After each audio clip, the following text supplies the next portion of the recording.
Mga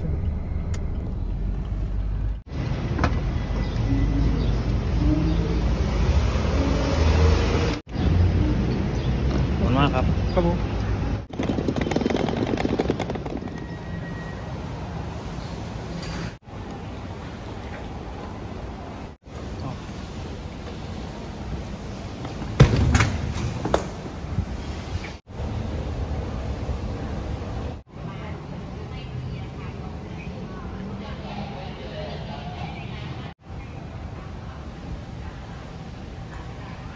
Ayan, 7 minutes bago dumating yung tren.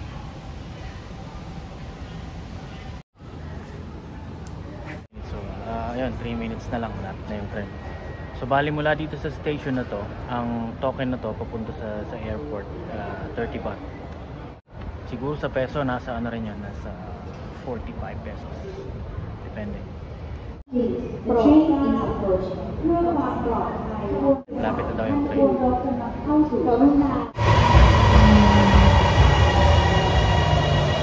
Sa kabilang side, dumating na yung train. Dito, nasa ano pa, 2 minutes. 2 minutes. Malapit na rin yun. Okay, dito na yung train. Let's go!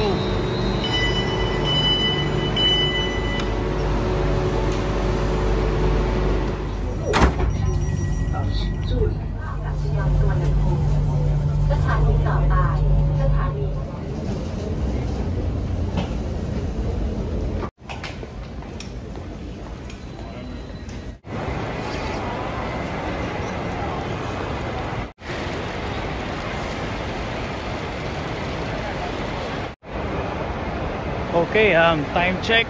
Bigat ng luggage ko. 2:58 PM dito sa Bangkok, Thailand. Welcome sa Suvarnabhumi Airport. Okay. Ang pinaka main airport, international airport ng Thailand. Meron din sila dating lumang airport na pangalan ay Don Muang. Pero mostly ngayon doon ay pang domestic na lang at saka yung mga malalapit na international flights. So, ito yung pinaka-main talaga nila. Suvarnabhumi Airport. Ayan.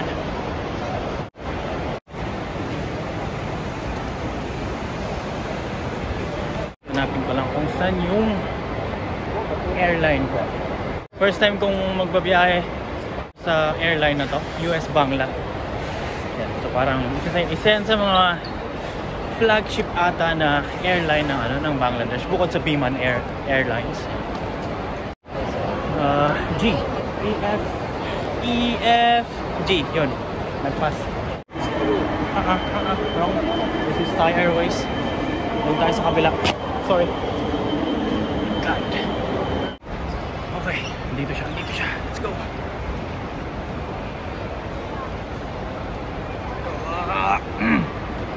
US Bangla Airlines, yan. Unang first time ko mabiyahe sa airline.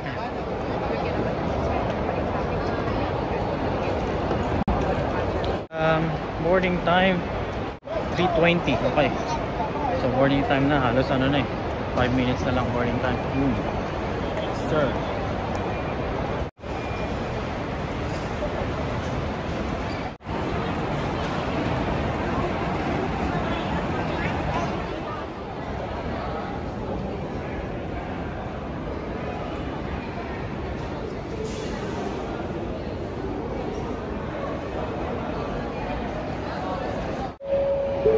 Okay, after security check, tapos immigration, tapos na tayo doon lahat. Punta na ako ngayon sa gate. Okay, time check, 3:20. Yeah. So yan ang airport dito sa Thailand, Suvarnabhumi. Hindi ganong kalaki, hindi rin ganon na maliit. Ayos lang. Pero yung mga gate malalayo din. So, ayun na nga, first time ko sa US Bangla na airline. So ang airline na to, ano lang to, puro lang economy class. Para lang siyang domestic na airline, no, na kadalasan puro lang economy. Okay. Yun.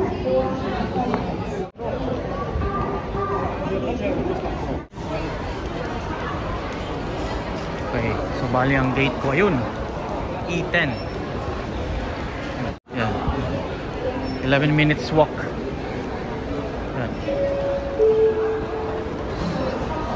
Sa mga gusto muna mag ano, yun. Sa mga gusto muna mag ano, mamili-mili. Oh, hundreds. Nice. Uy, 1 liter. 1,800. Jägermeister. Yan. Parang medyo mura ata yan. Okay. Blue label. 12,900. Okay.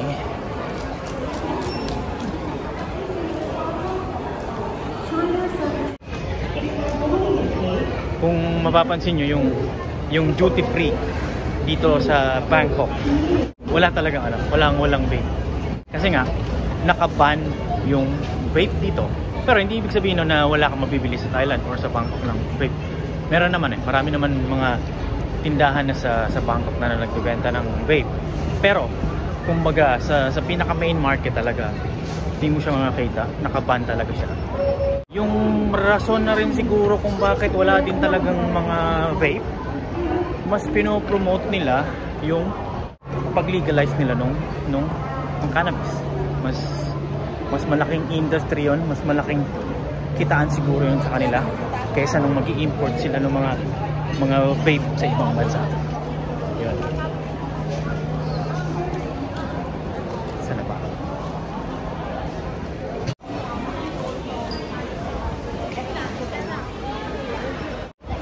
Yeah, mga Taste of Thailand. 10. Ayan, kakaliwa na ako.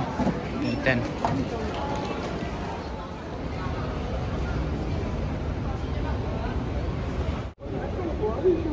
Ayun, E8. Lapit na. Parang yung mga passenger ata nasa baba na. Ready na, naghihintay na sa baba. Ayun. Okay, yan yung aeroplano. Sakto lang.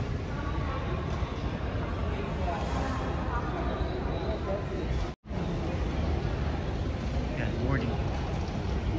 Tara!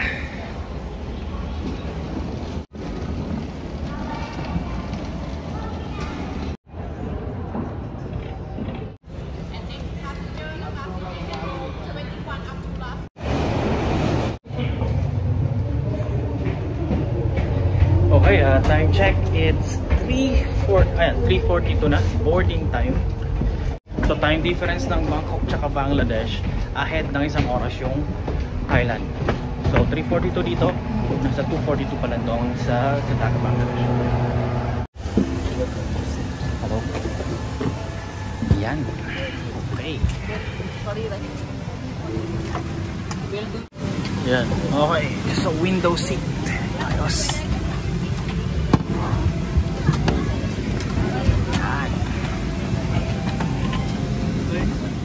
So bali yung maximum capacity daw ng airline na to nasa 189 seats.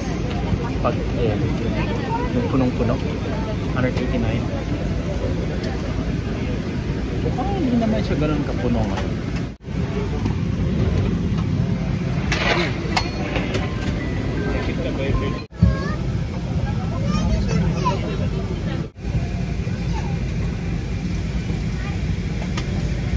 Thai Airways.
outfit check. Yan. Medyo naka-jacket yan ako ngayon kasi medyo malamig pa rin dito sa Dhaka, Bangladesh. Winter bells pa rin. Kuha ko lang nung luggage. Time check, 6:54. Halos 2 hours and 45 minutes din yung biyahe. So, ang masabi ko lang sa US Bangla Airlines, okay naman siya. Hindi ganun kalakihan. Simpleng airline lang. Simpleng pagkain lang. Pero, suwabe yung piloto magmaneho. Simula nung take off hanggang landing, ang suwabe ng eroplano. Kaya naman salamat lagi sa safe na biyahe, syempre. Ciao.